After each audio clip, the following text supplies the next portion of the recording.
आज हम एक ऐसी स्टोरी को देखने वाले हैं जिसके अंदर क्रिलिन वेजिटा को मार देता है।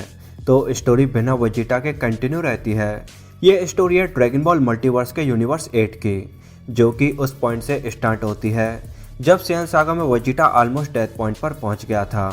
तो वो अपने स्पेसशिप में बैठकर भागने की कोशिश करता है कि तभी क्रिलिन अचानक से तलवार लेकर आता है और स्ट्रेट वेजिटा पर अटैक करते हुए यहाँ पर वेजिटा की गर्दन को उसकी बॉडी से अलग कर देता है।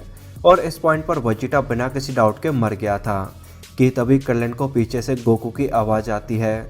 तो वो गोकू से पूछता भी है कि तुमने कुछ कहा गोकू। तो गोकू भी उस बात को इग्नोर करने के लिए यहाँ पर क्रिलिन से कुछ नहीं कहता। यही पॉइंट है जहाँ से ये स्टोरी एक नई डायरेक्शन में चली गई थी। एक्चुअल टाइमलाइन के अंदर तो इस पॉइंट पर गोकू ने एक्चुअली में क्रिलिन को वेजिटा को मारने से रोक दिया था, लेकिन यहाँ पर गोकू थोड़ी देरी कर देता है। दैट्स वाई वेजिटा यहाँ पर मर गया था। देन इसके बाद ओरिजिनल टाइमलाइन की तरह Krillin Gohan and Bulma planet Namek पर एक्चुअली में नामेकियन ड्रैगन बॉल्स को ढूंढने जाते हैं, लेकिन नैमिक पर ऑलरेडी फ्रीजा की आर्मी ड्रैगन बॉल्स को ढूंढ रही थी। तो वहाँ पर भी ओरिजिनल टाइमलाइन की तरह इन सभी की झड़प फ्रीजा की आर्मी से होती है। फ्रीजा यहाँ इमॉर्टैलिटी की विश के लिए ड्रैगन बॉल्स को ढूंढ रहा था। तो फ्रीजा ने नैमिक पर कत्लेआम मचाकर यहाँ पर कई सारे ड्रैगन बॉल्स को कलेक्ट कर लिया था। गोकू भी प्लैनेट नैमिक के लिए निकल जाता है और इधर नैमिक पर डेंडे की लाइफ को बचाने के लिए गोहान एंड क्रिलिन की टक्कर फ्रीजा की आर्मी के इस मेंबर से होती है। गोहान एंड क्रिलिन ने डेंडे को सही सलामत बचा लिया था, जिसकी वजह से डेंडे इन धरती वासियों पर भरोसा कर लेता है। तभी यहाँ पर सबको पता चलता है कि अभी प्लैनेट नैमिक पर ऐसे दो ग्रुप्स हैं जिनके पास अपने अपने ड्रैगन बॉल्स एकदम सेफ हैं। कि तभी डेंडे कहता है कि मुझे अभी के अभी एक्चुअली में ग्रैंड एल्डर के पास जाना होगा। वो यहाँ से काफ़ी दूर रहते हैं, पर मुझे हर कीमत पर उनके पास जाना ही होगा। इस पर गोहान उसके साथ जाने के लिए तैयार हो जाता है। इधर क्रिलिन उन दो ग्रुप्स के पास जाकर एक्चुअली में उन्हें फ्रीजा एंड उसकी आर्मी के बारे में वार्न करता है। इस पर उन ग्रुप्स के लीडर को काफ़ी हद तक आइडिया लग गया था कि क्रिलिन के इंटेंशंस एकदम प्योर हैं। तो वो यहाँ पर बिना किसी डाउट के क्रिलिन पर भरोसा कर लेते हैं। तभी फ्रीजा की आर्मी का ये सोल्जर उनके विलेज को ढूंढ लेता है। विलेज को देखने के बाद वो फ्रीजा की तरफ निकल जाता है ताकि वो इस विलेज एंड यहाँ के ग्रुप के बारे में फ्रीजा को बता सके। लेकिन तभी वो नामेकियन मिलकर उसे घेर लेते हैं एंड उसे यहाँ पर बंदी बना लेते हैं। इस पर क्रिलिन कहता है कि हम काफ़ी लकी हैं कि हमें इतना कमज़ोर फाइटर मिला है, क्योंकि फ्रीजा की आर्मी के अंदर कई सारे फाइटर्स पावर के मामले में वाकई में सुपर स्ट्रांग हैं। अगर ये सोल्जर हमें ढूंढ सकता है तो बिना किसी डाउट के बाकी के सोल्जर्स भी आसपास होंगे। यहाँ फ्रीजा की आर्मी का ये फाइटर डोडोरिया गोहान एंड क्रिलिन को ढूंढ रहा था, क्योंकि थोड़ी देर पहले गोहान एंड क्रिलिन डेंडे को लेकर भाग गए थे। इधर गोहान एंड डेंडे ग्रैंड एल्डर की तरफ जा रहे थे कि तभी रास्ते में उनको फ्रीजा की आर्मी का ये फाइटर मिलता है। तभी इधर ग्रैंड एल्डर नेल को कहता है कि मैंने अभी अभी बाहर कुछ फील किया है, तुम जरा बाहर जाकर देखो। तो गोहान डेंडे को यहाँ से भागने के लिए बोलता है कि तभी नेल अचानक से वहाँ पर अराइव होता है। गोहान नेल को एक्चुअली में पिकलो समझ रहा था और डेंडे नेल को देखते ही पहचान गया था। देन इसके नेक्स्ट शॉट में नेल सिंगल पंच के जरिए यहाँ पर फ्रीजा की आर्मी के उस मेंबर को मार देता है। देन डेंडे बताता है कि नेल हमारे यहाँ का बेस्ट फाइटर है, जो कि ग्रैंड एल्डर का प्रोटेक्टर है। इसके बाद नेल उन्हें ग्रैंड एल्डर के पास ले जाता है। इधर क्रिलिन को उन विलेजर्स ने ड्रैगन बॉल्स दे दी थी, क्योंकि उन्हें पता था कि क्रिलिन का हार्ट एकदम प्योर है। यहाँ पर क्रिलिन कहता है कि फ्रीजा की आर्मी के मेंबर्स पावर के मामले में वाकई में सुपर पावरफुल हैं, तो हमें तब तक वेट करना होगा जब तक कि गोकू ना आ जाए। इधर फ्रीजा ने ऑर्डर देकर गिन्यू फोर्स को भी बुला लिया था एंड वो अपने इस बेस्ट फाइटर को एक्चुअली में डोडोरिया एंड एप्पल को ढूंढने के लिए भेजता है, क्योंकि डोडोरिया एंड एप्पल काफ़ी टाइम से ड्रैगन बॉल्स को ढूंढने गए थे लेकिन अभी तक वापस नहीं आए थे। इधर ग्रैंड एल्डर डेंडे की लाइफ को बचाने के लिए यहाँ पर गोहान का वाकई में थैंक यू बोलता है। इस पर गोहान ग्रैंड एल्डर को अर्थ की सारी स्टोरी बताता है और कहता है कि हमें आपके ड्रैगन बॉल्स की ज़रूरत है ताकि हम मिस्टर पिकलो को रिवाइव कर सकें। पिकलो का नाम सुनकर ग्रैंड एल्डर गोहान के सिर पर हाथ रखकर यहाँ पर कामी, पिकलो और वहाँ के ड्रैगन बॉल्स के हिस्ट्री को सेकंड्स में जान लेता है। ग्रैंड एल्डर को फील हो गया था कि गोहान के अंदर वाकई में बहुत ही ज़्यादा पोटेंशियल है, तो वो उसके सिर पर हाथ रखकर यहाँ पर गोहान के पोटेंशियल को सेकंड्स के अंदर अनलॉक कर लेता है। इसके बाद गोहान को ऐसी पावर फील होती है जो उसने आज से पहले कभी फील नहीं की थी।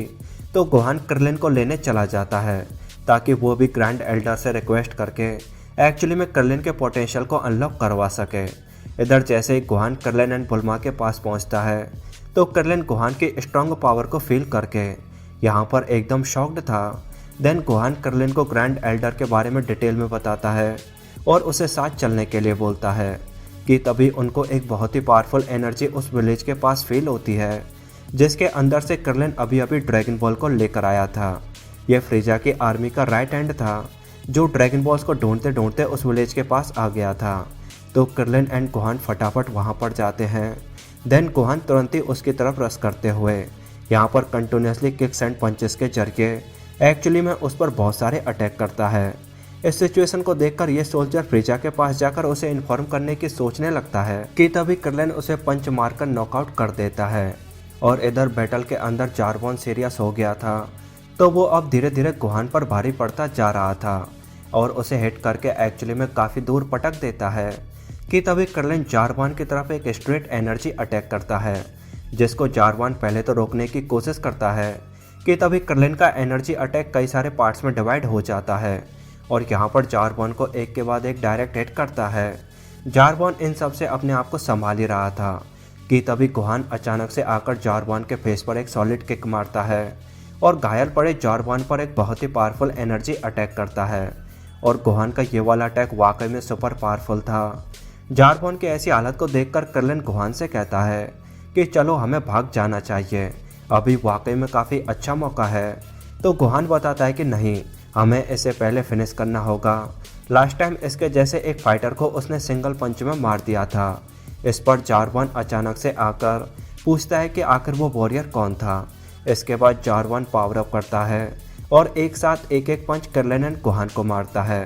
देन उनको गर्दन से पकड़कर यहाँ पर एक दूसरे से रगड़ना शुरू करता है और उनसे जार्वन पूछ रहा था कि आखिर डडोरिया एंड ड्रैगन बॉल्स है कहाँ पर। देन थोड़े टॉर्चर के बाद क्रिलिन कहता है कि रुको, मैं बताता हूँ कि आखिर ड्रैगन बॉल है कहाँ पर। गोहान क्रिलिन को रोकने की कोशिश करता है कि तभी जार्वन क्रिलिन के फेस के बहुत पास आकर क्रिलिन से अपना सेंटेंस फिनिश करने के लिए बोलता है। तो क्रिलिन अचानक से जार्वन पर सोलस फ्लैश डालता है।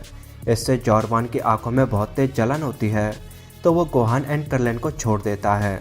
और यहाँ पर मौका देखकर क्रिलिन अचानक से अपने स्पेशल अटैक की इंजन को जार्वन पर यूज करता है। क्रिलिन का ये वाला अटैक जार्वन के एक साइड को चीरते हुए निकल गया था। इस अटैक के बाद जार्वन वाकई में काफ़ी डैमेज भी हो गया था। तो जार्वन गुस्से में आते हुए अपनी ट्रू फॉर्म को रिवील करता है और बिना देरी करते हुए यहाँ पर क्रिलिन एंड गोहान पर एक बहुत ही पावरफुल अटैक करता है। जार्वन का ये वाला अटैक वाकई में बहुत ही बड़ा धमाका करता है।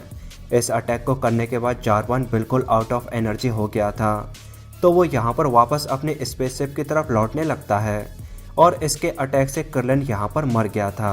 लेकिन गोहान अभी भी अपने पैरों पर खड़ा था। देन गोहान क्रिलिन की ऐसी हालत को देखकर यहाँ पर अपने स्पेशल अटैक को जार्वन पर यूज करता है और गोहान के इस वाले अटैक ने जार्वन को मार दिया था। इस अटैक के बाद जो गोहान भी ऑटोमेटिकली अनकॉन्शियस हो गया था। इधर बुल्मा भी अपनी जगह से ड्राइव करते हुए एक्चुअली में ग्रैंड एल्डर के पैलेस पर आ गई थी। यहाँ गोहान अनकॉन्शियस स्टेट में पड़ा था। देन बुल्मा बताते हैं कि उसने ड्रैगन बॉल के सिग्नल को डिटेक्ट किया एंड वो उसका पीछा करते करते यहाँ पर आ गई। इसके बाद डेंडे गोहान को हील करके एक्चुअली में उसे रीस्टोर कर देता है। होश में आते ही गोहान क्रिलिन का नाम जोर से चिल्लाता है तो उसे पता चलता है कि क्रिलिन एक्चुअली में मर चुका है। इसके बाद गोहान चिल्लाता है कि हमें जल्द से जल्द ड्रैगन बॉल्स को कलेक्ट करके क्रिलिन, पिक्लो एंड बाकी सभी दोस्तों को रिवाइव करना होगा। इस पर बुल्मा कहती है कि ड्रैगन बॉल्स तो फ्रीजा के पास हैं और तुमने कहा था कि जब फ्रीजा अकेला भी हो तब भी फ्रीजा को डिफीट कर पाना ऑलमोस्ट इम्पॉसिबल है। जिस पर गोहान कहता है कि तो तुम क्या चाहती हो कि फ्रीजा को डिफीट करने के लिए हम डैड का इंतजार करें। इस पर बुल्मा एक्सप्लेन करते हुए यहाँ पर बताती है कि जब तक गोकू इस प्लैनेट पर अराइव होगा तब तक फ्रीजा भी बिना किसी डाउट के अपने बैकअप फोर्स को बुला लेगा। हमें केवल ड्रैगन बॉल्स चाहिए, हमें फ्रीजा को मारने की कोई ज़रूरत नहीं है क्योंकि हम नंबर्स में फ्रीजा से ज़्यादा हैं और फ्रीजा हमेशा हर जगह नज़र नहीं रख सकता। इस पर नेल काफ़ी हद तक बुल्मा के प्लान को समझ गया था। देन गोहान एंड नेल फ्रीजा की स्पेसशिप के यहाँ अराइव होते हैं।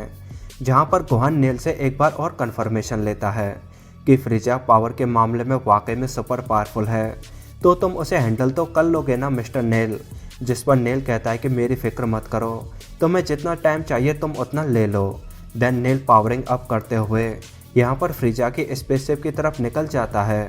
वहाँ जाकर नेल एनर्जी अटैक करते हुए एक्चुअली में फ्रीजा की स्पेसशिप को डिस्ट्रॉय करने की कोशिश करता है, जिस पर फ्रीजा का गुस्सा 7वें आसमान पर पहुँच गया था। तो वो गुस्से में अपनी स्पेसशिप से बाहर आता है और सिंगल पंच मारते हुए नेल की हालत को वाकई में काफ़ी ख़राब कर देता है। यहाँ पर फ्रीजा कहता है कि मैं तुम्हें इतनी आसानी से नहीं मारूंगा। इधर फ्रीजा नेल की धुलाई कर रहा था और उधर गोहान फ्रीजा की स्पेसशिप के अंदर एक्चुअली में ड्रैगन बॉल्स को ढूंढने की कोशिश कर रहा था। फ्रीजा ने कंटिन्यूसली अटैक कर यहाँ पर नेल की हालत को वाकई में काफ़ी ख़राब कर दिया था और इधर गोहान को ड्रैगन बॉल्स मिल नहीं रही थी। देन नेल फ्रीजा पर एनर्जी अटैक करके फ्रीजा को स्पेसशिप से दूर ले जाने की कोशिश करता है कि तभी स्पेसशिप के अंदर गोहान को ड्रैगन बॉल्स मिल जाती हैं।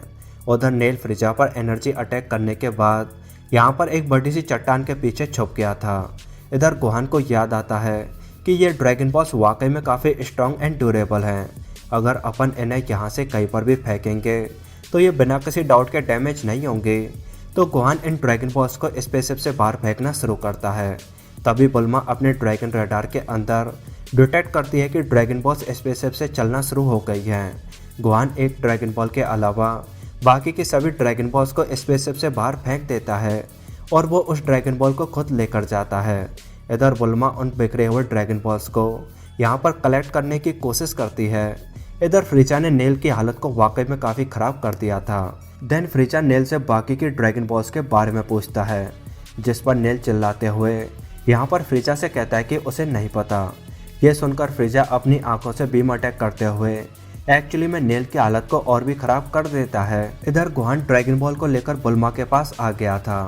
देन वो ड्रैगन बॉल को डेंडे के पास छोड़कर यहाँ पर नेल की हेल्प करने की सोचता है, जिस पर डेंडे कहता है कि अरे तुम टेंशन मत लो, डेंडे पावर के मामले में वाकई में सुपर स्ट्रॉन्ग है। वो बिना किसी डाउट के फ्रीजा को चकमा देकर वहाँ से निकल गया होगा। क्यों ना तुम हमारे साथ रहो और जैसे ही हम ड्रैगन बॉल्स के जरिए अपनी विश को कंप्लीट करेंगे तब बिना किसी डाउट के सब कुछ ठीक हो जाएगा। तो गोहान इस पर एग्री हो जाता है। अब उनको केवल 3 ड्रैगन बॉल्स को कलेक्ट करना था। इधर फ्रीजा की स्पेसशिप इतनी ज़्यादा डैमेज हो गई थी कि अब उसे उड़ाया नहीं जा सकता था कि तभी फ्रीजा को पता चलता है कि उसकी ड्रैगन बॉल्स को किसी ने यहाँ से चुरा लिया है। इधर बुल्मा ने सभी ड्रैगन बॉल्स को कलेक्ट कर लिया था और वो सब ड्रैगन बॉल्स को लेकर एक्चुअली में ग्रैंड एल्डर के पास आ गए थे। देन डेंडे पोरुंगा ड्रैगन को समन करता है, जिसकी वजह से दिन में चारों तरफ रात हो गई थी। तो फ्रीजा समझ गया था कि किसी ने ड्रैगन को समन किया है। डेंडे बताता है कि पोरुंगा एक टाइम पर एक ही बंदे को रिवाइव कर सकता है। क्योंकि पोरुंगा की साइज वाकई में काफ़ी बड़ी थी तो फ्रीजा को पोरुंगा साफ साफ दिखाई दे रहा था। देन किंग काय के वर्ल्ड से पिकलो अपने आप को रिवाइव करने का आइडिया देता है, जिस पर डेंडे पिकलो को रिवाइव करने की विश कर पाता। उससे पहले फ्रीजा ने उन सभी पर एक एनर्जी अटैक लॉन्च कर दिया था, जो कि पावर के मामले में बहुत ही ज़्यादा पावरफुल था। फ्रीजा के अटैक ने यहाँ पर एक बहुत ही बड़ा धमाका करते हुए उन सभी को एक्चुअली में मार दिया था। बिल्कुल यहाँ पर डेंडे, बुल्मा एंड गोहान सब के सब मर गए थे। इधर गोकू जो अपने स्पेसशिप के अंदर ट्रेनिंग करते हुए इस टाइम प्लैनेट नैमिक की तरफ जा रहा था, वो अचानक से किंग काय की आवाज़ सुनता है। तो गोकू किंग काय से पूछता है कि आखिर उसे यह भयानक सी फीलिंग क्यों आ रही है। इस पर किंग काय गोकू को प्लैनेट नैमिक का सारा सिनेरियो एक्सप्लेन करता है। इधर फ्रीजा प्लैनेट नैमिक की सारी चीज़ों को डिस्ट्रॉय करने के बाद एक्चुअली में वहीं पर खड़ा रहता है, क्योंकि फ्रीजा की स्पेसशिप इस तरह के अटैक्स को रेसिस्ट करने के लिए ऑलरेडी बिल्ट हुई थी। तो फ्रीजा की स्पेसशिप एकदम ओके थी, लेकिन नीचे गोहान, डेंडे एंड बुल्मा मर चुके थे। इसके कुछ दिनों के बाद गोकू प्लैनेट नैमिक पर अराइव होता है और उन सभी की डेड बॉडीज को ठीक ढंग से ठिकाने लगाता है। इस टाइम प्लैनेट नैमिक की सभी ड्रैगन बॉल्स डिस्ट्रॉय हो चुकी थी, मतलब अब इन सबको रिवाइव करने का कोई तरीका नहीं था। कि तभी गोकू को पिकलो के जैसा पावर लेवल फील होता है। तो गोकू वहाँ पर जाता है और ज़मीन के अंदर दबे नेल को खींचकर बाहर निकालता है। गोकू के पास सेंजो बीन्स थे, तो गोकू नेल को एक सेंजो बीन देता है। इसके बाद वो दोनों गोकू के स्पेसशिप के अंदर आ जाते हैं, जहाँ पर नेल डिसाइड करता है कि वो ग्रैंड एल्डर एंड उनके लोगों की डेथ को बुला नहीं सकता। इसलिए वो फ्रीजा से इन सब का रिवेंज लेगा। इधर गोकू भी नेल के साथ रिवेंज लेने का फैसला लेता है, क्योंकि गोकू ने सोचा कि क्या पता ये फ्रीजा नाम का बंदा किसी दिन अर्थ के लिए कोई बड़ा खतरा बन जाए। जिस पर किंग काय गोकू को समझाने की कोशिश करता है कि फ्रीजा तुमसे केवल 100 टाइम्स पावरफुल नहीं है, बल्कि फ्रीजा तो बिल्कुल इनविंसिबल है। अगर तुम दोनों मिलकर भी फ्रीजा के साथ बैटल करोगे तो इसके 100% चांसेस हैं कि तुम दोनों मारे जाओगे। जिस पर गोकू कहता है कि वैसे भी मैं जिनको जानता हूँ वो ऑलरेडी आफ्टर लाइफ के अंदर चले गए हैं, तो मैं फ्रीजा से बैटल करते करते मारा भी गया तो मुझे इस बात का कोई रिग्रेट नहीं होगा। जिस पर नेल भी गोकू को फुल सपोर्ट दिखाता है। इधर अदर वर्ल्ड के अंदर यामचा को जब पता चला कि बुल्मा आफ्टर लाइफ में आ चुकी है तो वो स्नेक वे के रास्ते बुल्मा को ढूंढने निकल जाता है। देन पिक्लो किंग काय को समझाने की कोशिश करता है कि अब तुम गोकू को वेंजेंस लेने से नहीं रोक सकते, तो तुम अब देर ना करो और फ्रीजा की लोकेशन का गोकू को आइडिया दो। देन इसके कुछ दिनों के बाद गोकू एंड नेल अपनी स्पेसशिप के जरिए एक्चुअली में फ्रीजा के प्लैनेट पर अराइव होते हैं। फ्रीजा के प्लैनेट पर उनका security system Goku and nail से उनके आइडेंटिटी के बारे में पूछता है। क्योंकि गोकू एंड नेल के पास उनकी कोई आइडेंटिटी नहीं थी, तो फ्रीजा के आर्मी के लोग उनके स्पेसशिप को घेर लेते हैं। इसके बाद गोकू एंड नेल स्पेसशिप से बाहर आते हैं। यहाँ पर नेल गोकू को बताता है कि यहाँ पर केवल फ्रीजा की आर्मी है, अभी फ्रीजा यहाँ पर नहीं है। इसके बाद गोकू फ्रीजा के आर्मी को क्लियर करता है कि हमें केवल फ्रीजा से काम है, तो तुम लोग हमें शांति से जाने दोगे तो हम बिना किसी डाउट के तुम लोगों को कोई नुकसान नहीं पहुँचाएंगे। जिस पर फ्रीजा की आर्मी स्ट्रेट फायर करते हुए गोकू एंड नेल के स्पेसशिप को टोटली डिस्ट्रॉय कर देती है। इसके बाद गोकू एंड नेल का फ्रीजा की आर्मी के साथ बैटल स्टार्ट होता है। यहाँ पर अचानक से रैकून आकर एक्चुअली में गोकू पर अपने दोनों पैरों से अटैक करने की कोशिश करता है। क्योंकि गोकू रैकून से बहुत ही ज़्यादा फास्ट था, तो वो रैकून के पीछे जाकर रैकून को सॉलिड पंच मारकर उसे ज़मीन पर पटक देता है। गोकू रैकून के पावर से काफ़ी इम्प्रेस था और क्लियरली फील कर पा रहा था कि ऐसे ही पावर के बंदे और भी आ रहे हैं। तभी गेन्यू की आर्मी का ये मेंबर आकर गोकू में एक सॉलिड हिट मारता है। इसके बाद गोकू उसके अटैक्स को डॉच करके उसमें एक सॉलिड किक मारकर उसे काफ़ी दूर पटक देता है कि तभी नीचे पड़ा रैकून अचानक से गोकू के पैरों को कुछ इस तरह पकड़ लेता है। जिस पर गोकू उन दोनों से पूछता है कि आखिर तुम दोनों में से फ्रीजा कौन है। जिस पर रैकून कहता है कि इडियट, तुम्हें क्या लगता है कि अगर हम फ्रीजा होते तो क्या तुम हमें इस तरह टच कर पाते। देन गोकू अगेन कहता है कि हम लोग तुम लोगों को हर्ट नहीं करना चाहते, हमें केवल और केवल फ्रीजा से काम है। जिस पर बुट्टा कहता है कि जब हम तुम्हारे हाथ पैर बांध देंगे या हम तुम्हें मार देंगे, केवल तभी तुम फ्रीजा से मिल पाओगे। कि तभी उसकी नज़र नेल पर पड़ती है, जो कि स्ट्रेट इसकी तरफ रस करते हुए आ रहा था। इधर गिन्यू का एक और मेंबर अपने जीएफ के साथ था एंड सोते सोते सपने देख रहा था कि कैप्टन गिन्यू अब उसे गिन्यू फोर्स का कैप्टन बनाना चाहता है। कि तभी उसे बैटल का एक इमरजेंसी कॉल आता है, तो वो अपने दोस्त के साथ यहाँ पर बैटल फील्ड की तरफ निकल जाता है। इधर बुट्टा नेल पर कंटिन्यूसली अटैक कर रहा था और बोल रहा था कि मैं पूरी यूनिवर्स का सबसे फास्टेस्ट क्रीचर हूँ। कि तभी नेल उसमें सॉलिड पंच मारते हुए यहाँ पर उससे कहता है कि तुम फास्टेस्ट हो गए, बट तुम्हारे सारे के सारे अटैक एकदम रिपीटेटिव हैं। देन गिन्यू का शॉट आता है, जो कि फ्रीजा के प्लैनेट पर इस पोज में फोटोशूट करवा रहा था। देन इसके सिर पर जो जानवर बैठा था वो यहाँ पर कैप्टन गिन्यू से कहता है कि मैं आपका वाकई में बहुत ही बड़ा फ़ैन हूँ सर। तभी गिन्यू को एक बैटल का इमरजेंसी कॉल आता है। इस टाइम गिन्यू प्लैनेट के दूसरे साइड था, तो गिन्यू को भी अपने फुल स्पीड के साथ इस टाइम बैटल फील्ड पर पहुंचने में केवल 5 मिनट का टाइम लगता। इधर गोकू एंड नेल ने रैकून एंड बुट्टा की अच्छी खासी धुलाई करके उन्हें नॉकआउट कर दिया था। इतने में गिन्यू फोर्स के ये 2 मेंबर्स भी बैटल फील्ड पर आ जाते हैं और इनको यहाँ पर बिल्कुल भी यकीन नहीं हो रहा था कि आखिर कोई रैकून एंड बुट्टा को कैसे नॉकआउट कर सकता है। इसके बाद ये बंदा डायरेक्ट नेल पर अटैक करता है। देन गोकू इसके पास आकर यहाँ पर फ्रीजा की लोकेशन के बारे में पूछता है और यहाँ पर यह बंदा वाकई में काफ़ी डरा हुआ था, क्योंकि जो रैकून एंड बुट्टा को नॉकआउट कर सकता है उसके सामने तो इसका टेकने का कोई चांस ही नहीं था।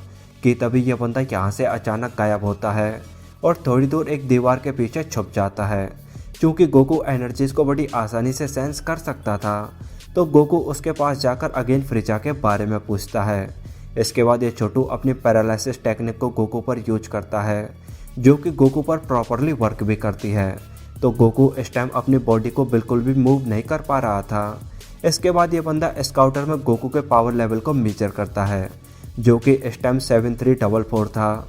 तो अब इसके अटैक्स तो गोकू पर वर्क नहीं करते, इसलिए ये अपने दोस्त जेस को गोकू पर अटैक करने के लिए बोलता है। बट यहाँ पर नेल ने इसकी अच्छी खासी धुलाई करके जेस को एक्चुअली में नॉकआउट कर रखा था। देन ये छोटू इस रॉड जैसी चीज़ को यूज करके यहाँ पर गोकू पर अटैक करने का प्लान बनाता है कि तभी नेल अचानक से यहाँ पर अराइव होता है और आप खुद ही देख सकते हैं कि उसने छोटू का क्या हाल किया कि तभी गोकू को कैप्टन गिन्यू की एनर्जी फील होती है। तो गोकू को लगा कि शायद फ्रीजा बैटलफील्ड पर आ गया है। इसके बाद कैप्टन गिन्यू गोकू को क्लियर करता है कि लॉर्ड फ्रीजा अभी प्लांट पर नहीं है और अगर तुम लॉर्ड फ्रीजा को चैलेंज करने आए हो तो तुम एक नंबर के बेवकूफ़ हो। Then captain Ginyu power up करते हुए यहाँ पर गोकू से कहता है कि तुम्हारी पावर तो मुझसे भी कम है, हमारे मास्टर के सामने टिकने का तो तुम्हारा कोई चांस ही नहीं है। नेल गिन्यू की बढ़ती हुई पावर को देखकर वाकई में काफ़ी डर गया था कि तभी गोकू भी कायोकेन को यूज करना शुरू करता है कि तभी फ्रीजा को उसकी स्पेसशिप पर यहाँ पर एक मैसेज आता है कि एक सियन एंड एक नमेकियन ने आपकी कैपिटल पर अभी अभी अटैक किया है, जिस पर फ्रीजा को बिल्कुल यकीन नहीं होता क्योंकि सियंस एंड नमेकियंस के रेस को एक्चुअली में खुद फ्रीजा ने वाइप आउट किया था। लेकिन जब वो अपना फुल एश्योरेंस देता है तो फ्रीजा भी अपने स्पेसशिप को टर्न करने के लिए बोलता है और कहता है कि ये बेवकूफ़ अपने इस बैड जोक पर वाकई में काफ़ी पछताएगा। इधर गोकू एंड गिन्यू के बैटल के अंदर गिन्यू गोकू की पावर से वाकई में काफ़ी इम्प्रेस था। तो कैप्टन गिन्यू कहता है कि मैं तुम्हारी बॉडी लेना चाहूँगा, क्योंकि तभी फ्रीजा की स्पेसशिप भी आ चुकी थी। तो इस टाइम गोकू का सारा ध्यान फ्रीजा पर चला गया था। देन इधर कैप्टन गिन्यू मौका देखकर अपनी बॉडी चेंज टेक्निक को गोकू पर यूज करता है कि तभी नेल बीच में आते हुए यहाँ पर वो बॉडी चेंज टेक्निक एक्चुअली में नेल के साथ हो जाती है। इस टाइम नेल वाकई में काफ़ी कंफ्यूज था कि आखिर अभी अभी यहाँ पर क्या हुआ, लेकिन नेल जल्दी समझ गया था कि कैप्टन गिन्यू ने उसके साथ बॉडीज को चेंज किया है। नेल जो कि अब कैप्टन गिन्यू की बॉडी के अंदर था, वो अगेन यहाँ पर गोकू के साथ बॉडीज को चेंज करने वाला था कि तभी कैप्टन गिन्यू उसे अचानक से आकर किक मारता है एंड उसे वहाँ से पकड़कर भागने की कोशिश करता है।